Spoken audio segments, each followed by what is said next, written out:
আমাদের মুসলমানদের মধ্যে একটা শ্রেণী আছে, যাই হয়ে যাক আয়োজন করো, যাই হয়ে যাক মেলা বানিয়ে ফেলো, যাই হয়ে যাক বক্স লাগিয়ে দাও, যাই হয়ে যাক লাইটিং করে ফেলো। যে কোনো ইস্যুতে আমরা লাইটিং, যে কোনো ইস্যুতে মেলা, যে কোনো ইস্যুতে আয়োজন। কিন্তু মনে রাখবেন প্রত্যেকটা জিনিসের একটা থিম আছে, থিম। দেখবেন একজন শিক্ষিত মানুষ তিনি লোকের কারো বাড়িতে মারা গেলে তিনি এক ধরনের পোশাক পরে যান, কারো বাড়িতে বিয়ে হলে তিনি আরেক ধরনের পোশাক পরে যান। কথাটা বুঝতে পারছেন কি বলছেন? কোন একজন শিক্ষিত মানুষ কারো বাড়িতে কেউ মারা গেছে তার পোশাক আলাদা, কারো বাড়িতে কেউ বিয়ে হচ্ছে তার পোশাক আলাদা। তার কারণটা কি? তার কারণ বিয়ে বাড়ির আলাদা পরিবেশ, মওতের বাড়ির আলাদা পরিবেশ। ঠিক একইভাবে মেলা আলাদা জিনিস, জলসা আলাদা জিনিস। যখন মানুষের রুচির দুর্ভিক্ষ হয় তখন জলসা আর মেলা মিশে যায়। যখন মানুষের রুচির দুর্ভিক্ষ দেখা যায়, রুচি নেই, সভ্যতার যখন দুর্ভিক্ষ দেখা যায় তখন জলসা আর মেলা এক জায়গায় হয়।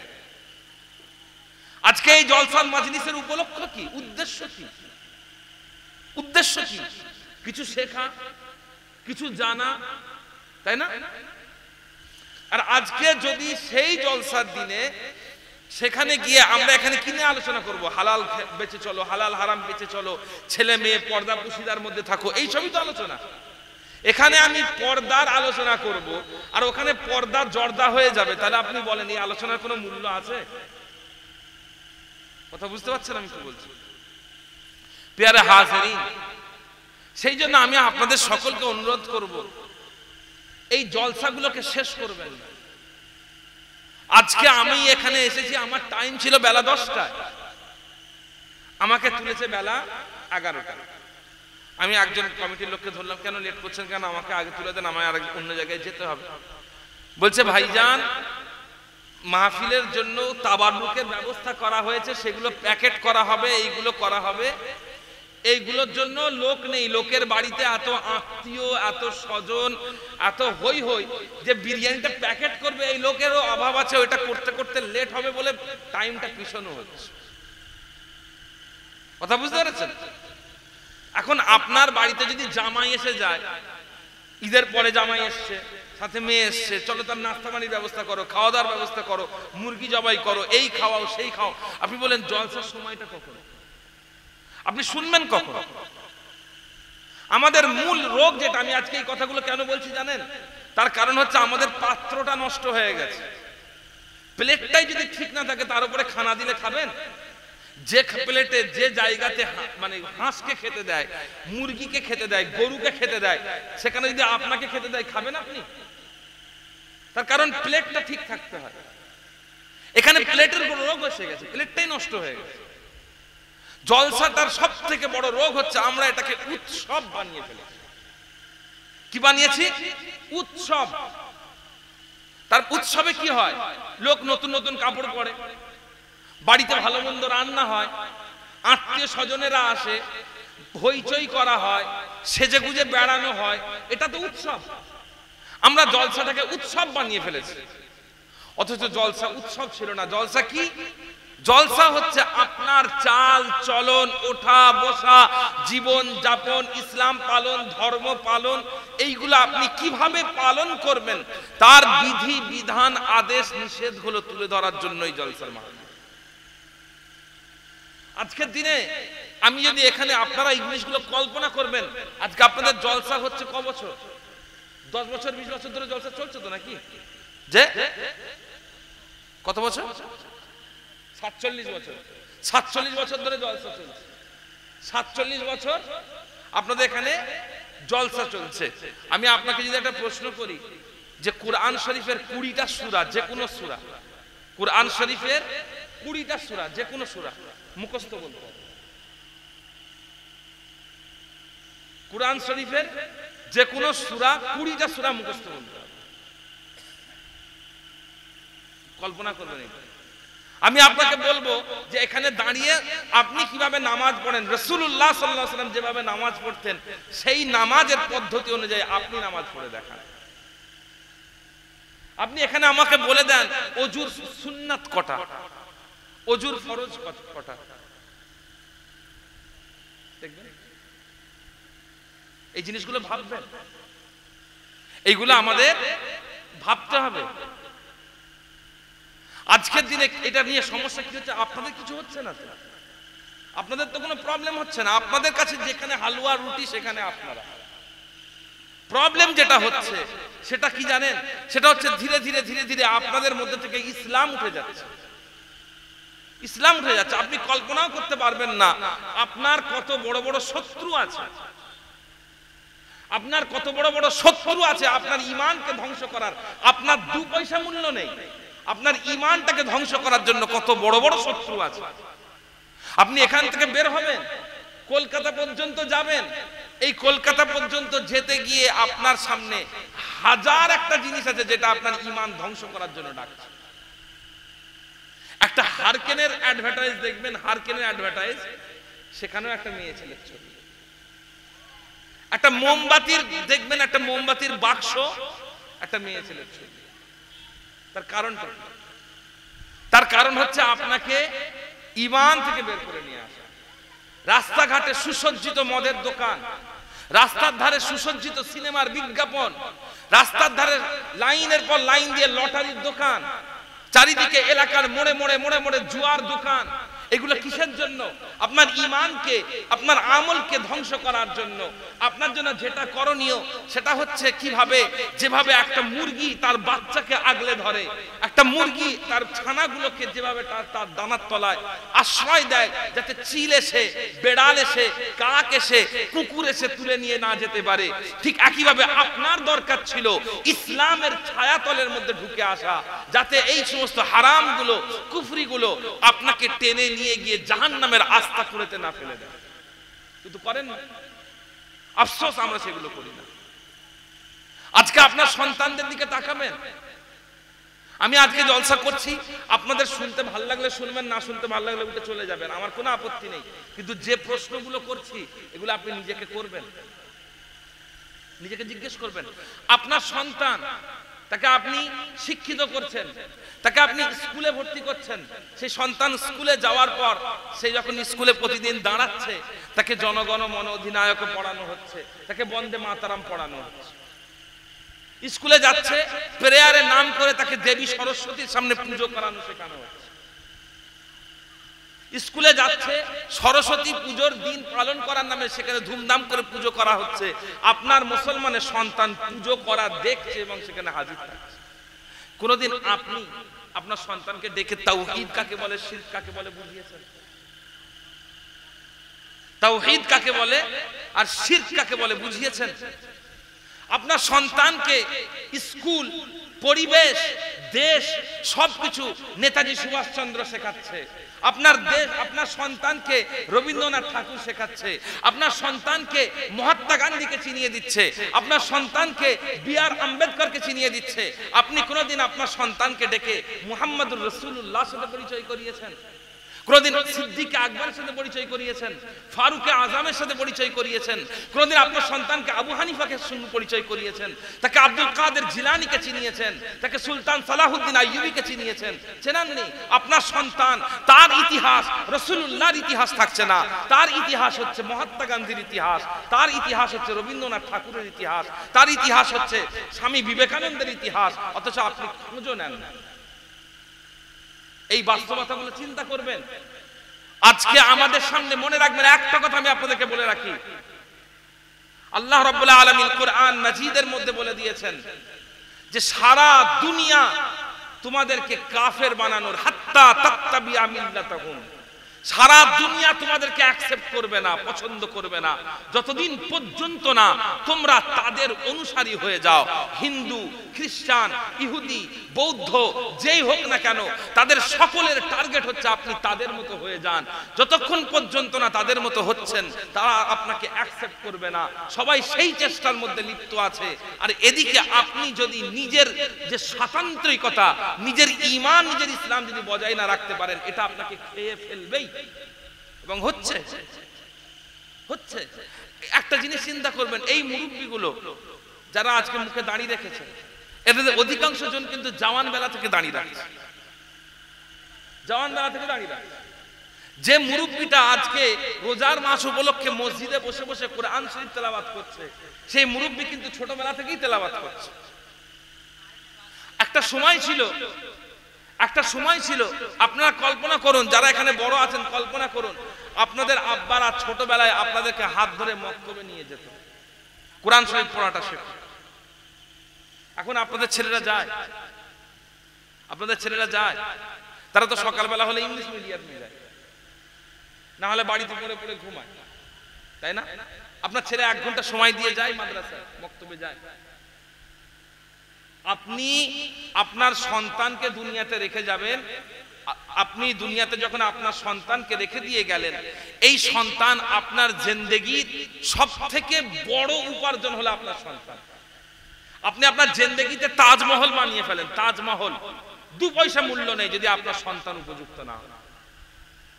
আপনার ভবিষ্যৎ প্রজন্মকে আপনি তৈরি করে না গেলে আপনি তাজমহল বানিয়ে ফেললেও কেউ মূল্য দেবে না। কথা বুঝতে পেরেছেন? সে তার পিছনে আপনি কতটুকু সময় দেন। আজকে আমরা একটা কথা আপনাদেরকে বলে রাখি, আমরা মনে করি যে মুসলমান নাম থাকলে আমরা হয়তো মুসলমান, যে আমার সাথে নামের আগে মুহাম্মদ আছে, শেখ আছে, মল্লিক আছে, মোল্লা আছে, অমুকুদ্দিন, অমুকুল্লাহ, অমুকুর রহমান, আমরা মনে করছি কি ব্যাস মুসলমান হয়ে গেছে। মুসলমান হওয়াটা নাম নয়, মুসলমান হওয়াটা কাজের নাম। মুসলমান হওয়াটা কাজের নাম। যদি সেই কাজটা আপনার মধ্যে না থাকে, মুসলমান হওয়ার কোনো মূল্য নেই। প্রিয় হাজিরিন, আমি আপনাদের সকলকে অনুরোধ করব, সতর্ক হন। কিসের ব্যাপারে সতর্ক হন? ভবিষ্যৎ, আপনার ভবিষ্যতের ব্যাপারে সতর্ক হন। আপনার ভবিষ্যৎ, এই দুনিয়ার ভবিষ্যৎ এবং আখিরাতের ভবিষ্যৎ, দুটোর ব্যাপারে সতর্ক হন।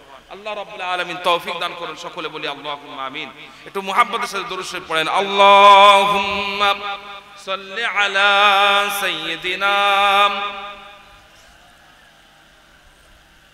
ওয়া আলা আলি সাইয়্যিদিনা। প্রিয় হাজিরিন মজলিস, আমার হাতে যতটুকু সময় আছে, এই এতটুকু সময়ের মধ্যে আমি আপনাদেরকে ছেলে মানুষ করার একটা পাঠ শেখাবো। কিসের? এটা আওয়াজ দেন, কিসের? ছেলে মানুষ করার একটা পাঠ শেখাবো। কার ছেলে? আমার ছেলে না, আমার ছেলে না, আপনার ছেলে। আপনার ছেলে মানুষ করার একটা পাঠ আমি আপনাদেরকে শেখানোর চেষ্টা করব। এবং এই আমাদের মধ্যে আবার কি জানেন, শুধুমাত্র ছেলে মানুষ করা নয়, যে পাঠগুলো শেখাবো আমাদের ছেলের বাপেরাও সেগুলো শেখেনি। সমস্যা এটাই। তো আজকে এখানে বসে আপনার কাজ হচ্ছে, যে আলোচনাগুলো করব নিজে শিখবো এবং তার সাথে সাথে অপরকে শেখাবো। যদি আপনারা ওয়াজ শুনতে আসেন, উঠে চলে যান, আমার কোনো আপত্তি নেই। যদি আপনারা শিখতে আসেন তাহলে বসুন, কারণ আমি যেটা করব এটা শুনতে হয়তো ভালো লাগবে না, কিন্তু শিখতে পারবেন। পরিষ্কার কথা, শুনতে হয়তো ভালো লাগবে না, কিন্তু শিখতে পারবেন। আজকে আমি যেটুকু আলোচনা করব শিখার আলোচনা। কি শেখা? সন্তান লালন পালন করার ক্ষেত্রে যে সমস্ত জিনিসগুলো আমাদেরকে লক্ষ্য রাখতে হবে। সন্তানকে আপনি বাপ, দাদু, বড় ভাই, একটা বাচ্চাকে যে শিক্ষা দেবেন, সেই শিক্ষাটা আজকে আমি আপনাদের কাছে আলোচনা করব, যাতে আপনারা আপনাদের সন্তানকে এই শিক্ষাগুলো দিতে পারেন। কারণ সন্তান মানুষ করাটা কোনো ফিজিক্যাল ব্যাপার নয়, বাপ হওয়াটা শরীরবৃত্তীয় ব্যাপার নয়, যে শরীরে ক্ষমতা থাকলেই বাপ হয়ে যাবে না। একটা পাগলিও মা হয়, জানেন? একটা পাগলি, সেও মা, লক্ষ্য করবেন, সেও মা হয়।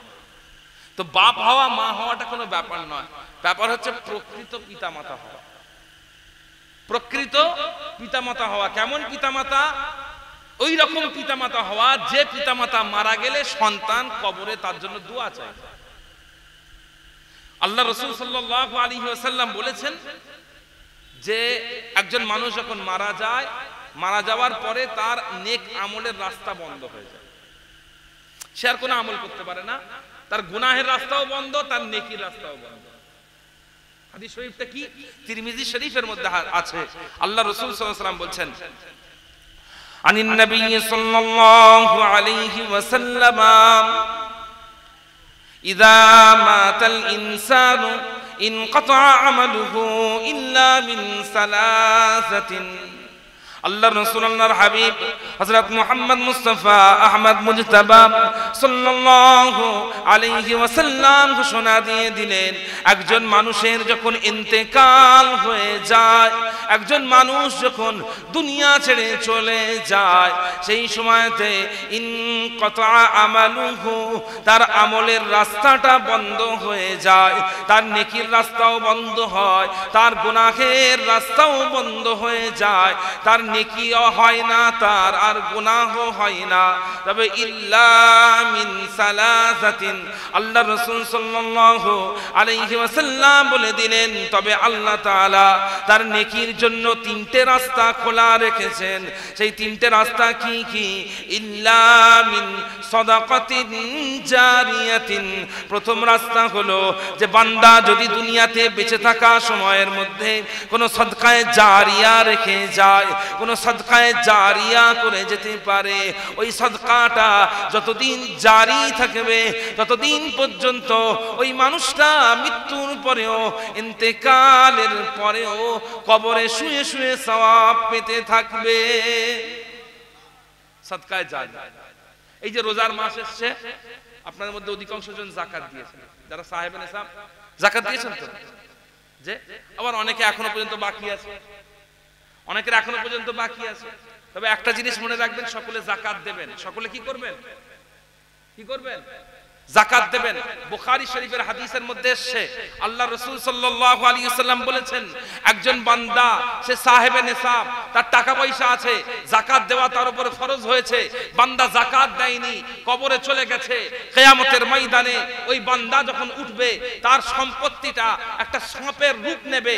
সাপের রূপ নেওয়ার পরে সেই সম্পত্তিটা তার গলায় পেঁচিয়ে থাকবে, এবং ওই সাপ হয়ে গলায় পেঁচিয়ে থাকবে, এবং ওই সাপটা বারবার লোক তার ঘাড়ে দংশন করতে থাকবে।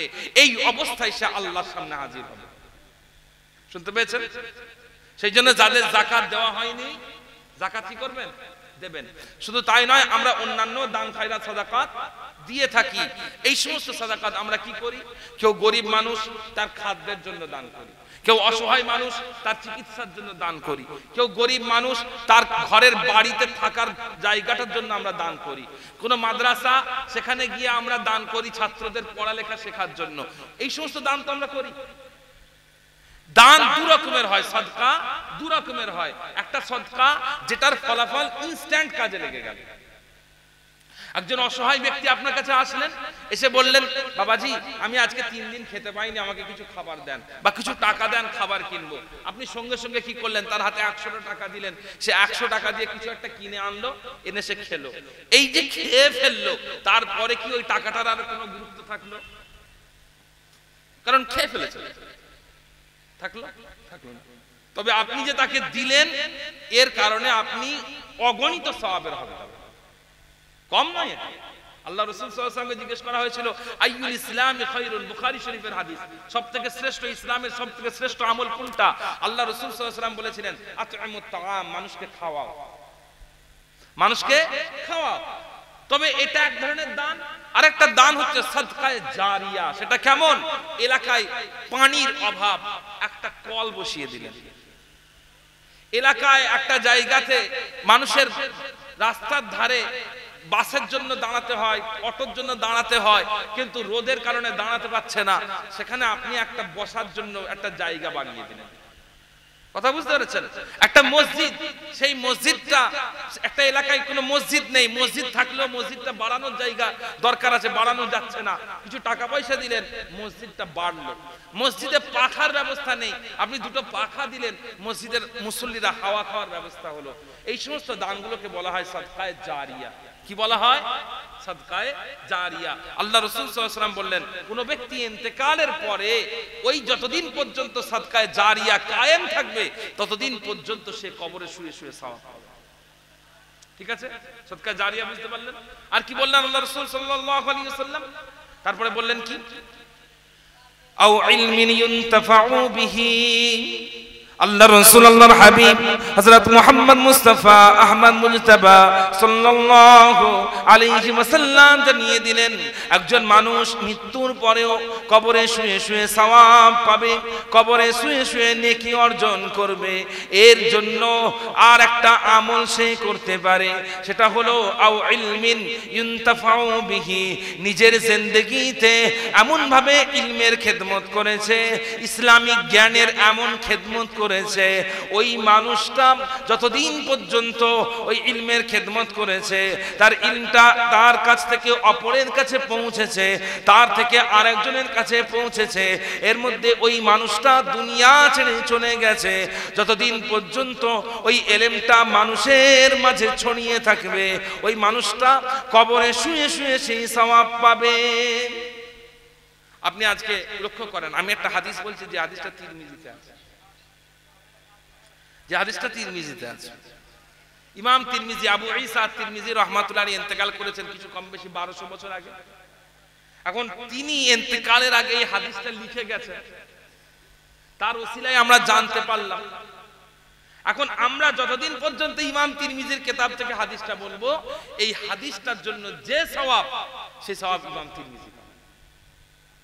আপনি আজকে এখানে বসে ওয়াজ শুনলেন, একটা হাদিস শুনলেন, একটা কোরআনের আয়াত শুনলেন, শুনে আপনি বাড়িতে সেটাকে শোনালেন, নিজের পরিবারকে শোনালেন, নিজের বন্ধুকে শোনালেন, নিজের কাছের আত্মীয়কে শোনালেন, রাস্তাঘাটে যাচ্ছেন পাশের লোকটাকে শোনালেন, চা খাচ্ছেন পাশের লোকটাকে শোনালেন, সেই মানুষটা আরেকজনকে শোনালো, সে আরেকজনকে শোনালো, এর মধ্যে আপনার ইন্তেকাল হয়ে গেছে। যতদিন পর্যন্ত ওই ইলম ছড়াতে থাকবে, ততদিন পর্যন্ত আপনি কবরে শুয়ে শুয়ে সওয়াব পাবেন। ঠিক আছে, কটা কথা বললাম? তিনটে, দুটো। তিন নাম্বার কি? আল্লাহ রাসূল সাল্লাল্লাহু আলাইহি ওয়াসাল্লাম তিন নম্বরে যেটা বলছেন সেটা হলো কি, আওয়ালাদিন সালিহিন ইয়াদউ লাহু। আল্লাহ রাসূল আল্লাহর হাবিব সাল্লাল্লাহু আলাইহি ওয়াসাল্লাম জানিয়ে দিলেন, একজন মানুষ যতদিন দুনিয়ার মুখে ছিল, সেই সময়ের মধ্যে সে সন্তানকে এমন ভাবে লালন পালন করেছে, সন্তানের এমন তারবিয়াত দিয়েছে, সন্তানকে এমন ভাবে বড় করেছে, সেই সন্তান আব্বার জন্য আম্মার জন্য আল্লাহর কাছে দোয়া চায়, আল্লাহর কাছে মুনাজাত করে, কাঁদে, নিজের পিতার, নিজের আব্বার, নিজের আম্মার নাজাতের জন্য, মাগফিরাতের জন্য আল্লাহ তাআলার কাছে হাত পেতে দোয়া চায়। এই যদি এরকম সন্তান একজন মানুষ যদি দুনিয়ার বুকে রেখে যায়, ওই সন্তান যতদিন পর্যন্ত নিজের আব্বা আম্মার জন্য আল্লাহর কাছে মুনাজাত করবে, ততদিন পর্যন্ত কবরে শুয়ে শুয়ে ওই মানুষটা সওয়াব পেতে থাকবে। এখন প্রশ্ন হচ্ছে, আপনি আপনার বাপের জন্য দোয়া চান? এটা সবথেকে বড় প্রশ্ন। আপনি আপনার বাপের জন্য দোয়া চান কিনা? এখানে তো অনেক মানুষই আছেন তাদের আব্বা আম্মা ইন্তেকাল। আপনি এবারে একটা জিনিস কল্পনা করেন, যাদের আব্বা আম্মা নেই তারা একটু চিন্তা করেন, লাস্ট কবে আপনার আব্বার জন্য মোনাজাত করেছেন? লাস্ট শেষ কবে আপনি আপনার আব্বার জন্য মাগফিরাত চেয়েছেন? সবাই, আমি যাদের আব্বা মানে আমি কাউকে হাত তুলতেও বলছি না, উত্তর দিতেও বলছি না, নিজে জাস্ট কল্পনা করেন, শেষ কবে আপনার আব্বার জন্য মোনাজাত করেছেন? আপনি লক্ষ্য করতে পারবেন আমরা খুব কম নিজের কবরে চলে যাওয়া আব্বা আম্মাকেও খুব বেশি কি দুয়াতে স্মরণ করি না, দুয়াতে স্মরণ করি না। খুব বেশি বেশি হলে বাড়িতে এক খতম কোরআন শরীফ পড়ে দিলাম, হয়ে গেল। অথচ ওই কোরআন শরীফটা আব্বার জন্য খতম করার দরকার ছিল আপনার, কিন্তু আপনি করে দিচ্ছেন হাফেজ সাহেবকে। বুঝতে পারছেন? এখান থেকে কি বোঝা যায়, যদি আপনি আপনার আব্বার জন্য দোয়া করতে ভুলে যান, আপনি আপনার আম্মার জন্য দোয়া করতে ভুলে যান, আল্লাহ রাসূল বললেন নেক সন্তান তার পিতামাতার জন্য দোয়া চাইতে ভুলে না, দোয়া চায়। আপনি যদি দোয়া না চান তাহলে আপনি কি করে নেক সন্তান হলেন? তাহলে আপনি নেক সন্তান নয়, তাই না? তো আমি এখন আপনাদের কাছে যেটা আলোচনা করতে চাইছি সেটা হচ্ছে কি, সেটা হলো কিভাবে আপনারা নেক সন্তান তৈরি করবেন, কিভাবে আপনারা সন্তানদেরকে নেক করবেন। সন্তানদেরকে নেক করার জন্য আপনাকে কিন্তু শেখাতে হবে। সন্তানেরা নিজে থেকে বড় হয় না, আজকে এমন অবস্থা, আপনার বাড়ির সন্তান সকালবেলা ঘুম থেকে উঠে ঘর থেকে বের হয়, সারাদিন কোথায় আছে জানে না। মা বলে রেখেছে কচি গোসলের সময় গোসলটা করে নিবি, খাওয়ার সময় খেতে চলে আসবি, ব্যাস, আর কিছু তার খোঁজ খবর রাখে না। ছেলে সারাদিন কোথায় কাটাচ্ছে, কি খাচ্ছে, কোথায় কার সাথে মিশছে, কোন হালতে আছে, কোনো খোঁজ খবর আমার নেই, তাই না? তো এই জন্য আমাদের দরকার কি, আমাদের সন্তানদেরকে লালন পালন করা, তাদের তারবিয়াত দেওয়া। একদিকে জেনারেল শিক্ষায় শিক্ষিত করা, খুব ভালো করে কথাগুলো বুঝবেন, আমি আপনার সন্তানের স্বার্থের কথা বলছি, আমার সন্তানের না। জেনারেল একদিকে আছে কি, জেনারেল শিক্ষায় শিক্ষিত করা। আমি আপনাদের সকলকে বলবো, আপনাদের যতটুকু ক্ষমতা আছে, সামর্থ্য আছে, আপনাদের ছেলেদেরকে শিক্ষিত করুন। আপনাদের যা সময় কাটার কেটে গিয়েছে, আপনাদের সময়তে অভাব ছিল, মুরব্বীদের সময়তে দুঃখ দুর্দশা ছিল, গরিবী ছিল, অসহায়তা ছিল, নিজের শরীর না খাটালে এক পয়সা ইনকাম হতো না, সারাদিন মেহনত না করলে এক বেলার ভাত জুটতো না, আপনারা পড়াশোনা করতে পারেননি, এটা আলাদা দিন। আজকের দিনে আপনার কিছু দিন ফিরে এসেছে, আপনি নিজে মেহনত করলে সংসার চলে যাচ্ছে। এক্ষুনি অত লোভী হবেন না যে আমার সন্তান ইনকাম করে এক্ষুনি আমাকে খাওয়াক, এই লোভী হবেন না। একটা কথা আছে, আধি রুটি খাও বাচ্চো কো পড়াও, অর্ধেক রুটি খাও কিন্তু ছেলেদেরকে পড়াশোনা শেখাও। শুনতে পাচ্ছেন? অর্ধেক রুটি খাও, একটা রুটিও জুটছে না, অর্ধেকটা খাও, তবুও ছেলেকে পড়াশোনা শেখাও, ঠিক আছে? তো প্রথম কথা যেটা আমি বলবো, প্রত্যেকটা আপনাদের ছেলেদেরকে জেনারেল শিক্ষায় শিক্ষিত করুন। একটা ট্র্যাডিশন আমাদের মাথায় তৈরি হয়েছে, সেটা হচ্ছে কি, চাকরি বাকরি নেই, উপার্জন নেই, ইনকাম নেই, আর পড়াশোনা শিখিয়ে কি হবে? আপনাকে কে বলেছে পড়াশোনা শিখলে বড় লোক হয়ে যাবে? আপনাকে কে বলেছে পড়াশোনা শিখলে বড় লোক হয়ে যাবে? ইমাম বুখারী রাহমাতুল্লাহ আলাইহির থেকে বড় পণ্ডিত খুব একটা দেখা গেছে কি? বলুন না, ইমাম বুখারীর থেকে বড় পণ্ডিত খুব একটা দেখা গেছে? তিনি কি করতেন? ইমাম বুখারী রাহমাতুল্লাহ আলাইহি ঘাস পাতা পর্যন্ত খেয়েছেন। ইমাম তাবরানী রাহমাতুল্লাহ আলাইহি বিশ্বের অন্যতম শ্রেষ্ঠ মুহাদ্দিসদের মধ্যে একজন। এত অভাব ছিল, নিজের জামা কাপড় বিক্রি করে দিয়েছেন। তাহলে বলুন, তারা কষ্ট করেছেন তো? যদি শিক্ষা অর্জন করলেই মানুষ বড় লোক হয়ে যেত, তাহলে অনেক বড়, তারা বড় লোক হতেন। আমি আপনাদের সকলকে, এর থেকে বড় জিনিস আর কিছু নেই, আমরা একটা শিক্ষিত সমাজ তৈরি করব, এই টার্গেট আপনারা নেন। আজকে আমাদের মুসলমানদের মধ্যে কি জানেন, নিয়ত নেই। আমি প্রথমে নিয়তের কথা বলছিলাম, নিয়ত নেই আমাদের মধ্যে, মুসলমানদের মধ্যে। নিয়ত কি হতে হবে জানেন? 10 বছর, 15 বছর, 20 বছরের বড় নিয়ত হতে হয়। আজকে ভারতবর্ষের বিজেপি সরকার ক্ষমতায় আছে, আছে না? আপনার কি মনে হয় হঠাৎ করে হয়ে গেছে? কি মনে হয় হঠাৎ করে হয়ে গেছে? আজ থেকে 100 বছর আগে শ্যামাপ্রসাদ মুখার্জি এর প্ল্যান করেছিল। আজ থেকে 100 বছর আগের প্ল্যান করে রাখা আছে। সন্তানেরা, আমি অন্য কথা বলছি না, আপনার প্রত্যেকের, এখানে উপস্থিত প্রত্যেকের সন্তানদের কথা বলছি। আপনার সন্তানেরা শিক্ষিতের চাকর হবে। কথা বুঝতে পেরেছেন? রাস্তাঘাটে দেখবেন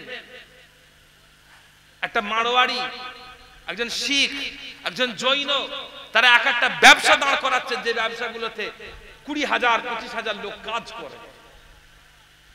তারা সেই ব্যবসা দাঁড় করাচ্ছে। আপনার ছেলেকে রাস্তায় মেরে দেবে, রাস্তায় আপনার ছেলেকে গুলি করে মেরে দেবে। আপনার ছেলে, আমার ছেলে সেইভাবে মরে পড়ে থাকবে যেমন ভাবে রাস্তায় একটা কুকুর ছাগল পড়ে থাকে, কেউ পাত্তা দেবে না। কেন? আপনি বেঁচে থাকলেও কি না থাকলেও কি, আপনার তো কোনো কন্ট্রিবিউশন নেই, সোসাইটিতে আপনার কোনো অবদান নেই। কথা বুঝতে পেরেছেন? এখন চিন্তা করেন, রাস্তায় মুকেশ আম্বানির ছেলে পড়ে আছে, রাস্তায় মুকেশ আম্বানির ছেলে পড়ে আছে, কি হবে বলেন তো? কি হবে বুঝতে পারছেন? সারা দেশটা তোলপাড় হয়ে যাবে। কেন না? সেই লোকটা লক্ষ লক্ষ লোককে খাওয়ায়, লক্ষ লক্ষ লোকের রুজির মালিক সেই লোকটা। বুঝতে পারছেন? আর এই জায়গায় পৌঁছানো কখন সম্ভব হবে? যখন আপনি আপনার সন্তানকে শিক্ষিত করবেন। প্রিয় হাজিরিন, আমি আপনাদের সকলকে বলবো, কঠিন ভাবে মজবুত হন। আজকে একটা ছেলের বাপ ফুরফুরা শরীফে এসে বলছে, হুজুর আমাকে একটা তাবিজ দেন, আমাকে একটা তাবিজ দেন। কেন না? আমার ছেলের রাগ দমাতে পারি না। ছেলের বয়স কত? 3 বছর। ছেলের বয়স ক বছর বললাম? দিকে খেয়াল করেন, চা আপনারা সবাই পাবেন, চা আপনারা সবাই পাবেন। ক বছর বললাম? 3 বছর। একটা 3 বছরের ছেলেকে তার বাপ মানুষ করতে পারছে না, একটা 3 বছরের ছেলেকে তার বাপ সামলাতে পারছে না, রাগে সামলাতে পারছে না। আপনি যখন 3 বছরের ছিলেন তখন আপনার বাপকে কিছু করতে হতো না, শুধু একবার চোখ দেখালেই হতো। কথাটা কি ভুল বলছি? শুধু একবার চোখ দেখালেই হতো। এর কারণ কি বলেন তো? আমাদের দুর্বলতা, আমাদের দুর্বলতা, আমাদের সিরিয়াসনেস নেই শিক্ষা ছেলেপুলের ব্যাপারে। সারাদিন ঘরে আসলেন, সন্ধ্যার পরে মোবাইল, মোবাইল নাহলে টিভি। একটা আপনি চলে যান একটা অমুসলিমের বাড়িতে, এখানে শেখার আছে, অমুসলিমের বাড়িতে চলে যান, দেখবেন একদম টাইম টু টাইম, সন্ধ্যার পর থেকে নিয়ে রাতের একটা নির্দিষ্ট টাইম পর্যন্ত বাড়ির সকলে বই নিয়ে বসে আছে। মা সন্তানকে পড়াচ্ছে, বাপ সন্তানকে পড়াচ্ছে। আপনি আপনার সন্তানকে কদিন পড়ান? আমি আপনাদের সকলকে এটা নিয়ে বারবার অনুরোধ করবো, এর থেকে বড় শিক্ষা কোনো আর কিছু নেই আমাদের মুসলমানদের জন্য। প্রথম কথা হচ্ছে তলাবুল ইলমি ফরিদাতুন আলা কুল্লি মুসলিম। আল্লাহ রাসূল বলেছেন ইলম অর্জন করা মুসলমানদের জন্য ফরজ। নামাজের কথা আলোচনা হচ্ছে, রোজার কথা আলোচনা হচ্ছে, হজ যাকাতের কথা আলোচনা হচ্ছে, ঠিক তেমনই একটা ফরজ হলো ইলম অর্জন করা। এই ফরজটা আঞ্জাম দেওয়ার জন্য আমি আপনাদেরকে বলছি, ছেলেদেরকে হিকমত যেটাকে বলা হয়, হুনার বলা হয়, যে কোনো জেনারেল শিক্ষায় শিক্ষিত করবেন। আমাদের শিক্ষিত সমাজ দরকার। এরপরে আসে তারবিয়াত। শুধু শিক্ষিত হলে হবে না, তার সাথে মুসলমান, ভালো মুসলমান হতে হবে। শুধু শিক্ষিত হলে হবে না। আপনার ছেলেকে ওই জন্য আমি বলছি ইংলিশ মিডিয়ামে ভর্তি করে দিলেন, সেই ছেলেটা কদিন পরে নাস্তিক হয়ে বেরোচ্ছে। এই শিক্ষায় শিক্ষিত হয়ে কোনো লাভ নেই, এই শিক্ষায় শিক্ষিত হয়ে কোনো লাভ নেই। একটা ভালো ইউনিভার্সিটিতে পড়ালেন, সেখান থেকে বেরিয়ে এসে আপনার ছেলে গাঁজা খাচ্ছে, এইরকম শিক্ষায় শিক্ষিত হয়ে কোনো লাভ নেই। সেই জন্য শিক্ষার সাথে সাথে কি দরকার? তারবিয়াত দরকার। কি দরকার? তারবিয়াত দরকার। শিক্ষিত করবেন আপনি, বড় বড় শিক্ষিতদের কাছে পাঠাবেন, শিক্ষিত হয়ে আসবে, কিন্তু তারবিয়াতটা আপনাকে নিজেকে দিতে হবে। যে তারবিয়াতের কথা বলবো সেটা কাকে দিতে হবে? আপনাকে নিজেকে, বাপকে দিতে হবে, মাকে দিতে হবে। কিসের তারবিয়াত দেবেন? কিসের শিক্ষা দেবেন? আসুন কোরআন থেকে আমরা শিখে নিই। এদিকে লক্ষ্য করেন, কোরআন শরীফে আল্লাহ রাব্বুল আলামিন আমাদেরকে সেই শিক্ষার কথা শিখিয়ে দিয়েছেন। আল্লাহ তাআলা কি বলছেন? আউযু বিল্লাহি মিনাশ শাইতানির রাজীম। وَإِذْ قَالَ لُقْمَانُ لِابْنِهِ وَهُوَ يَعِظُهُ يَا بُنَيَّ لَا تُشْرِكْ بِاللَّهِ إِنَّ الشِّرْكَ لَظُلْمٌ عَظِيمٌ। আল্লাহ রাব্বুল আলামিন জানিয়ে দিলেন, আল্লাহ তাআলা একজন মাহবুব বান্দা ছিলেন, আল্লাহ তাআলা একজন ওলি বান্দা ছিলেন, একজন জ্ঞানী, একজন শিক্ষিত বান্দা ছিলেন। সেই বান্দার নাম হলো হযরতে লোকমান। ওই লোকমান আলাইহিস সালাতু ওয়াস সালাম তার সন্তানকে ডেকে শেখাতে শুরু করলেন, তার সন্তানকে তারবিয়াত দিতে শুরু করলেন, তার সন্তানকে লালন পালন করতে শুরু করলেন। শুরু করে কি বললেন? সর্বপ্রথম যে শিক্ষাটা দিলেন হযরতে লোকমান তার সন্তানকে, সর্বপ্রথম যে শিক্ষাটা দিলেন সেটা হলো ইয়া বুনাইয়া লা তুশরিক বিল্লাহ। হে আমার সন্তান, হে আমার বৎস, তুমি আল্লাহর সাথে যেন কাউকে শরীক করে নিও না। সর্বপ্রথম শিক্ষা, সর্বপ্রথম শিক্ষা কি? হে আমার সন্তান, তুমি আল্লাহর সাথে কাউকে শরীক করে নিও না। প্রথম শিক্ষা কার ব্যাপারে হলো? আল্লাহর ব্যাপারে। কার ব্যাপারে হলো? আল্লাহর ব্যাপারে হলো। আপনার সন্তান সর্বপ্রথম তাকে আপনার পক্ষ থেকে যে শিক্ষা দেবেন সেই শিক্ষা হচ্ছে তাকে আল্লাহকে চেনাবেন। কাকে চেনাবেন? কাকে চেনাবেন বলেন? আল্লাহকে চেনাবেন। সর্বপ্রথম শিক্ষা দেবেন কি? কাকে? আল্লাহর ব্যাপারে শিক্ষা দেবেন। আপনার সন্তান আব্বা বলার আগে, আম্মা বলার আগে, মোবাইল তুলে হ্যালো বলার আগে আপনার সন্তান যেন ভাঙা ভাঙা গলায় আল্লাহ বলতে পারে। এটা দায়িত্ব আপনার, এই দায়িত্ব আপনার। সন্তানকে আল্লাহ বলা শেখাবেন। আমি কদিন আগে একটা ভিডিও দেখছিলাম, ইউটিউবে এখনো আছে, এই রোজার মাসের ঘটনা। ইরানে একটা কিরাত প্রতিযোগিতা হয়েছিল। ইরানে একটা কেরাত প্রতিযোগিতা হয়েছিল। সেই প্রতিযোগিতায় একটা বাচ্চা মেয়েকে নিয়ে এসছে। মেয়েটার বয়স 11 বছর। ক বছর? 11 বছর। বলা হলো তার মেয়েটার নাম হচ্ছে কাউসার। কি নাম? কাউসার। সেই মেয়েটা, তাকে যা প্রশ্ন করা হচ্ছে সে তার প্রশ্নের উত্তর কোরআন থেকে দিচ্ছে। তাকে প্রশ্ন করলো তোমার নাম কি? সে কোরআন শরীফ থেকে বলল ইন্না আ'তাইনাকাল কাউসার। কাউসার এই আয়াত থেকে সবাই বুঝে নিল সে বলছে আমার নাম কাউসার। কোথা থেকে এসেছো? বলছে ইয়া আইয়ুহাল মুজাম্মিল কুমিল লাইলা ইল্লা কালিলা। এখানে কুমিল লাইলা আছে, কুম কুম ইরানের একটা জায়গা আছে তার নাম হচ্ছে কুম। তখন সবাই বুঝে নিল এর বাড়ি হচ্ছে কুম, ইরানের কুম শহরে। তারপরে তাকে যা প্রশ্ন করা হলো, যে তুমি যে কোনো প্রশ্ন তাকে জিজ্ঞেস করা হলো যে তোমার কোন কারীর কিরাত পছন্দ? কোরআনের আয়াত থেকে। তোমার কোনটা ভালো লাগে? কোরআনের আয়াত থেকে। বয়স কত? কোরআনের আয়াত থেকে। ক বছরে হাফেজ হয়েছো? কোরআনের আয়াত থেকে। যা জিজ্ঞেস করছে সব বলছে কোরআনের আয়াত থেকে। সেই সন্তানকে জিজ্ঞেস করলো তোমাকে হাফেজ বানিয়েছে কে? তোমাকে হাফেজ বানিয়েছে কে? উত্তরে পৃথিবীর বড় কোন ইউনিভার্সিটির শিক্ষকের নাম বলেনি, মক্কার ইমামের নাম বলেনি। সে বলল আমাকে হাফেজ বানিয়েছে আমার আব্বা, আমার আম্মা। বলি সুবহানাল্লাহ। এই বাপ মায়ের জন্য আমাদের কুরবান হওয়া উচিত। এই বাপ মায়ের আমাদের কুরবান হওয়া উচিত এমন বাপ মায়ের প্রতি যারা তাদের সন্তানকে হাফেজ বানায়। পবিত্র কোরআন শরীফ হাফেজ বানিয়েছে বাপ। চিন্তা করেন, আম্মা আব্বা। প্রিয় হাজিরিন, এই জিনিসটা এবং ক বছর বয়সে হাফেজ বানিয়েছে? 7 বছর বয়স। যখন বাচ্চাটার বয়স 7 বছর, সে 30 পারা কোরআন মাজিদের হাফেজ। কেমন হাফেজ? তাকে যা প্রশ্ন করছে তার উত্তর সে কোরআন শরীফ থেকে দিয়ে দিচ্ছে। তো প্রিয় হাজিরিন, যে কথা বলছিলাম, সর্বপ্রথম আপনার সন্তানকে কার ব্যাপারে শিক্ষা দেবেন? আল্লাহর ব্যাপারে শিক্ষা দেবেন। যখন আপনার সন্তান ছোট্ট বেলায় সে কথা বলতে শেখেনি, তার কাছে আল্লাহ আল্লাহ আল্লাহ আল্লাহর জিকির করে তাকে আল্লাহ বলা শেখাবেন। এরপরে সে আপনার সঙ্গে কথা বলতে শিখেছে, ভাঙা ভাঙা কথা বলছে, আপনি তার সঙ্গে কথা বলতে শিখেছেন, সে আপনার সঙ্গে কথা বলতে শিখেছে। দুজনের মধ্যে কথা হয়, জিজ্ঞেস করে আব্বা এটা কি, ওটা কি, ওটা কি, জিজ্ঞেস করে।